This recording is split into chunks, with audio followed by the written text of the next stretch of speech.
മഖ്ബറകളുടെ പേരിൽ മാത്രം നമ്മളെ മുഴുവനും ആക്ഷേപിക്കുകയാണ്. ഏതെങ്കിലും മഖ്ബറയിൽ അനാചാരം നടക്കുന്നെങ്കിൽ അതിന് നമ്മൾ ഉത്തരവാദികളല്ല. സുന്നത്ത് ജമാഅത്തിന്റെ ഉത്തരവാദിത്തപ്പെട്ട പണ്ഡിതന്മാര് മുഴുവനും മഖ്ബറകൾ മഹാന്മാരെ ആദരിക്കണം.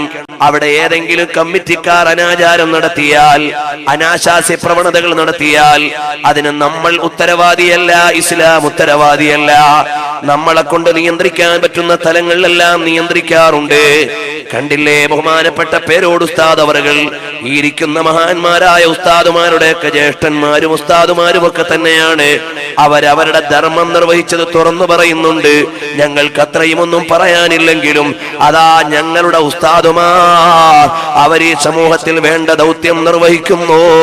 മഖ്ബറകളിൽ അനാചാരം നടക്കുന്നതിനെ എതിർക്കുന്നു. അവിടെയുള്ള ഔലിയാക്കളെ നിഷേധിക്കുന്നവരെയും അതേ സമയത്ത് തന്നെ ഞങ്ങൾ എതിർക്കുന്നു. അതാ മഹാനായ ഉസ്താദ് അവറുകൾ പറയട്ടെ. എന്റെ മാന്യ മുസ്ലിം സഹോദരന്മാർ ശ്രദ്ധിക്കണം.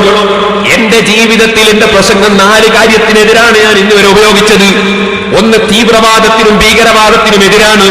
അത് എപ്പോഴും മരിക്കുന്നത് വരെയും തീവ്രവാദത്തിനും ഭീകരവാദത്തിനും എതിരാണ്. മറ്റൊന്ന്, മുജാഹിദ് ജമാഅത്ത് ഇസ്ലാമി തുടങ്ങിയ കക്ഷികൾക്കെതിരാണ്. വേറെ ഒന്ന്, കള്ളത്തരീഖത്തിനെതിരാണ്. വേറെ എന്റെ പ്രസംഗം ഞാൻ ഈ 30ഓളം കൊല്ലം ഉപയോഗിച്ചത് ജനങ്ങൾ ഭക്തിയോടുകൂടെ ജീവിക്കാനുള്ള തത്വയിലേക്ക് ക്ഷണിക്കാനാണ്. നമ്മുടെ സപ്തദിന പ്രഭാഷണങ്ങളൊക്കെ ആ വഴിക്കാണല്ലോ. എന്നാ സഹോദരന്മാരെ നിങ്ങൾ മനസ്സിലാക്കണം, ഇപ്പോൾ ഇതാ തീവ്രവാദത്തിനെതിരെ ഭീകരവാദത്തിനെതിരെ ദിനേന പ്രസംഗിക്കുന്ന പാവപ്പെട്ട നമ്മൾ, ആ രംഗത്ത് അതിനെതിരെ പ്രസംഗിക്കുന്ന നമ്മളെ പേരിൽ ഭീകരവാദം കെട്ടിവെച്ചാൽ അത് വേദനയല്ലേ?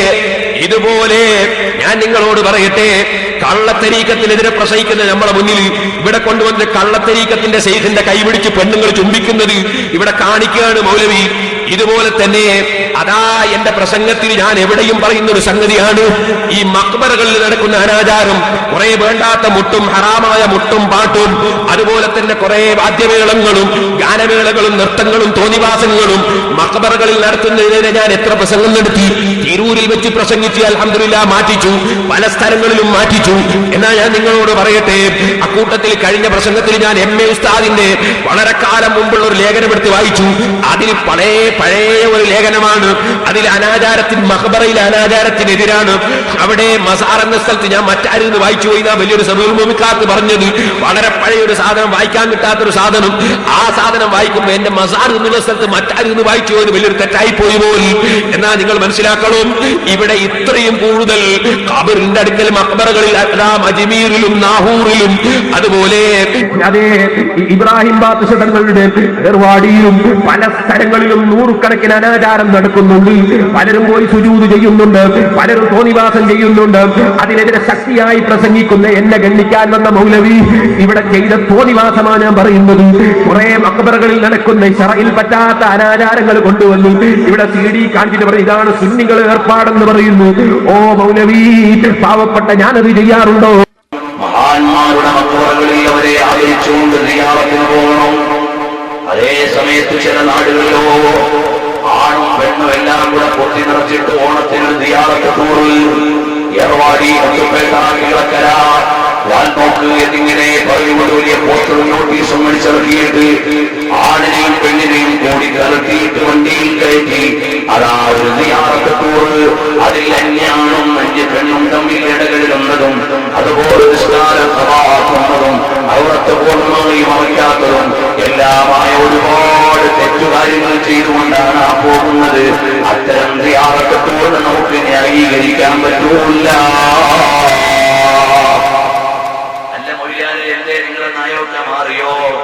ഇതാണ് മോനെ സുന്നത്ത് ജമാഅത്തിന്റെ നയം. അഥവാ അമ്പിയാക്കൾ ഔലിയാക്കളുടെ ബറക്കത്ത് തേടിയവരുടെ മഖ്ബറയിൽ പോകാം, അവരെ സിയാറത്ത് ചെയ്യാം, അവരുടെ ബറക്കത്ത് തേടാം. അതാരാണ് പഠിപ്പിച്ചത്? നബി സ്വല്ലല്ലാഹു അലൈഹി വസല്ലം തങ്ങളാണ്.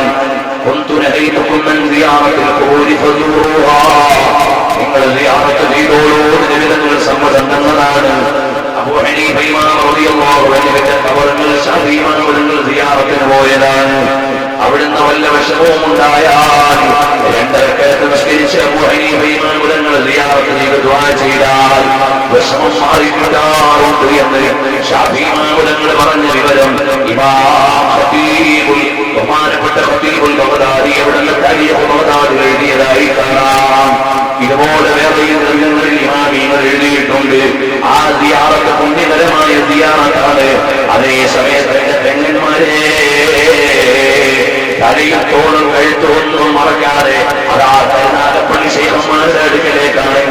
സിയാറത്തുൽ ഔലിയാക്കൾക്ക് പൊരുത്തമുള്ള കാര്യമല്ല.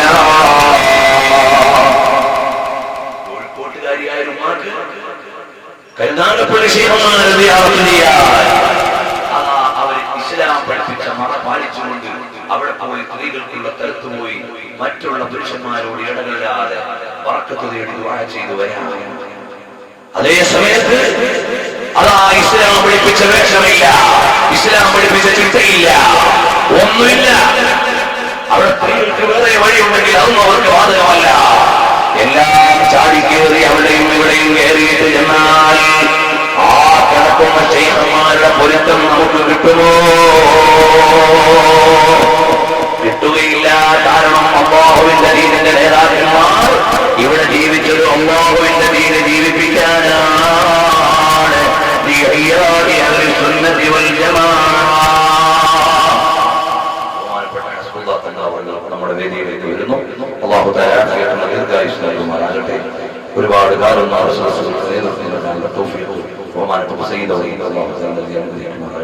എല്ലാവരും ഇരിക്കണം. ഇൻഷാ അല്ലാഹ് ഞാൻ അല്പം കാര്യങ്ങൾ നിർത്തുകയാണ്. തങ്ങളവർക്ക് നമുക്ക് ഉപദേശം നല്ല ദുആ ചെയ്തു. പ്രിയമുള്ള സഹോദരന്മാരെ, ഇതുപോലെ മഖബറയിൽ നടക്കുന്ന ചന്ദനക്കുളങ്ങളുണ്ട്, മഖബറയിൽ നടക്കുന്ന അനാചാരങ്ങളുണ്ട്. ഈ അനാചാരങ്ങൾക്കെല്ലാം കൂട്ടുനിൽക്കുന്നത് ഞങ്ങളല്ല, സുന്നത്ത് ജമാഅത്തിന്റെ അരിമീങ്ങൾ. ആ അനാചാരങ്ങൾക്കെല്ലാം എതിരാണ്. തിരുവനന്തപുരത്തെ പള്ളിയുടെ ഉറൂസുമായി ബന്ധപ്പെട്ട് പല അനാചാരങ്ങളുമുണ്ട്.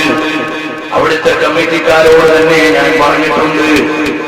പള്ളിയുടെ പരിസരത്ത് പോയി തന്നെ ഞാൻ അതിനെതിരെ സംസാരിച്ചിട്ടുണ്ട്. അൽഹംദുലില്ലാഹ് പല തവണയും അവിടെയുള്ള പരിപാടികളിൽ പള്ളിയുടെ പരിധിയിൽ തന്നെ ഈ മഖബറയിൽ ഇത്തരം അനാചാരങ്ങൾ നടത്താൻ പാടില്ലാതെ വളരെ ശക്തമായ ഭാഷയിൽ ഞാൻ എതിർത്തിട്ടുണ്ട്, സംസാരിച്ചിട്ടുണ്ട്. പ്രിയമുള്ള സഹോദരന്മാരെ, ഈ കഴിഞ്ഞ റമദാനിലും പള്ളിയിൽ വെച്ച ഒരു വേളയിൽ അതിന്റെ പരിസരത്ത് നടക്കുന്ന അനാചാരങ്ങൾക്കെതിരെ വളരെ ശക്തിയായി അല്ലാഹുവിന്റെ പേര് പറഞ്ഞ നിയമം അനുസരിച്ചുകൊണ്ട് ഞാനിവിടെ സംസാരിച്ചിട്ടുണ്ട്. നമ്മൾ അത്തരം അനാചാരങ്ങളെ എതിർക്കുന്നു, അതിനെ ആലിമീങ്ങൾ കൂട്ടുനിൽക്കുന്നില്ല. ഏതോ ചില ജാഹിലീങ്ങളാണ് ഇതുപോലെയുള്ള മഖബറകളോടെല്ലാം അനുബന്ധമായി പല അനാചാരങ്ങളും നടത്തുന്നത്. കാരണം പള്ളിയുടെ മിഹ്റാബ് എങ്ങോട്ടാണ് അറിയാത്ത പ്രസിഡന്റുമാരുള്ള കാലമാണിത്. പള്ളിയുടെ മിഹ്റാബ് എങ്ങോട്ടാ, എങ്ങോട്ടാ അറിയാത്ത പോലെ പ്രസിഡന്റുമാരായി ബാലറ്റ് പേപ്പർ വെച്ച് മത്സരിച്ചു വരുമ്പോ അവർക്ക് അല്ലാഹുവിന്റെ മതത്തിന്റെ നിയമം അറിയുമോ? പള്ളി പണിയാൻ തന്നെ എഞ്ചിനീയർ വിളിക്കും, അതുപോലെ തന്നെ മേശരിമാരെ വിളിക്കും, അതുപോലെ ആർക്കിടെക്റ്റിനെ വിളിക്കും, പെയിന്റ് അടിക്കാൻ പെയിന്റർമാരെ വിളിക്കും. എല്ലാത്തിനും ഓരോ വകുപ്പിലുള്ള ആളുകളാണ്. മസ്അല ചോദിക്കാൻ മൗലവിമാരെ വിളിക്കുക, മസ്അല ചോദിക്കാൻ ആലിമീങ്ങളോട് ചോദിക്കണം. അത് ഈ സമുദായം പാലിക്കേണ്ട പ്രത്യേകമായ ശ്രദ്ധയാണ്. അതല്ലേ അല്ലാഹുവിന്റെ പരിശുദ്ധമായ നിയമം. ആ നിയമം അനുസരിച്ചുകൊണ്ട് തന്നെ മതവിധി നടത്താൻ കഴിയണം. അവിടെ നമ്മുടെ ഉമറാക്കൾ പലതരത്തിലും വീഴ്ച വന്നു പോവുകയാണ്.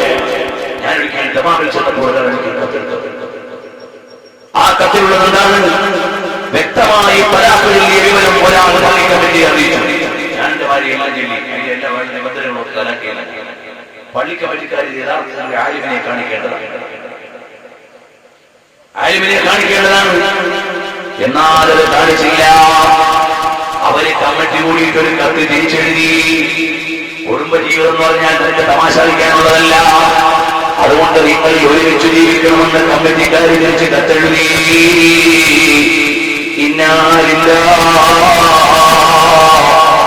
ഇതുപോലെയല്ലേ മതം കൈകാര്യം ചെയ്യുന്ന ആളുകൾ. ഓരോ വകുപ്പിലുള്ള ആളുകളുണ്ട്. അതേ വകുപ്പിലുള്ള ആളുകളെയല്ലേ കൈകാര്യം ചെയ്യേണ്ടത്. പള്ളിക്കൂടത്തിലേക്ക് ചെല്ലുമ്പോൾ മോനെ മാത്സ് പഠിപ്പിക്കാൻ വേറെ അധ്യാപകനാണ്, സോഷ്യൽ സയൻസ് പഠിപ്പിക്കാൻ വേറെ അധ്യാപകനാണ്. അതുപോലെ നമ്മുടെ സമുദായത്തിൽ പൊതുകാര്യങ്ങൾ ചെയ്യാൻ മറാക്കന്മാര് മുന്നിട്ട് നിൽക്കുമ്പോൾ ആലിമീങ്ങൾ എന്ത് വേണം? മതത്തിന്റെ നിയമം പഠിച്ചവരോട് ചോദിച്ചു വേണം മതനിയമങ്ങൾ പറയാൻ. ഈ വിഷയം ജനങ്ങളെ ബോധ്യപ്പെടുത്താൻ വേണ്ടി ഇമാം ഗസാലി